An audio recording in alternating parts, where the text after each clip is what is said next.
வயசான பாட்டி பேங்க்ல இருக்க ஏடிஎம்ல காசு எடுக்க ரொம்ப முயற்சி பண்றாங்க. அவங்களால எடுக்க முடியாததால அங்க இருக்க ஆபீசர் கிட்ட ஹெல்ப் கேக்குறாங்க.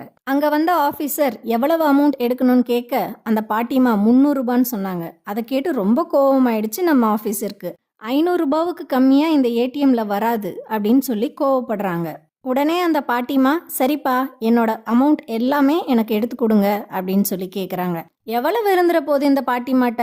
மீறி போனால் 5000 ரூபாய் இருக்கும், அதுக்கு இத்தனை அலப்பறை அப்படின்னு அலட்சியமாகவே பேலன்ஸ் செக் பண்ணுறாங்க. அங்கே பார்த்தா 1,00,00,000 ரூபாய் இருக்குது இந்த பாட்டிமாட்ட. உடனே அந்த ஆஃபீஸர் பாட்டிமாட்ட மன்னிப்பு கேட்டு, இப்போதைக்கு போதிய ஃபண்ட் இல்லாததால் எங்களால் உங்களுக்கு 30,000 ரூபாய் மட்டுமே தர முடியும் அப்படின்றாங்க. உடனே அந்த பாட்டிமா 30,000 ரூபாவை வாங்கிக்கிறாங்க. அவங்க கேட்ட 300 ரூபாவை மட்டும் அந்த பாட்டிமா எடுத்துக்கிட்டு மீதி இருக்கிற 29,700 ரூபாவை அவங்க பேர்லேயே டெபாசிட் பண்ண சொல்கிறாங்க.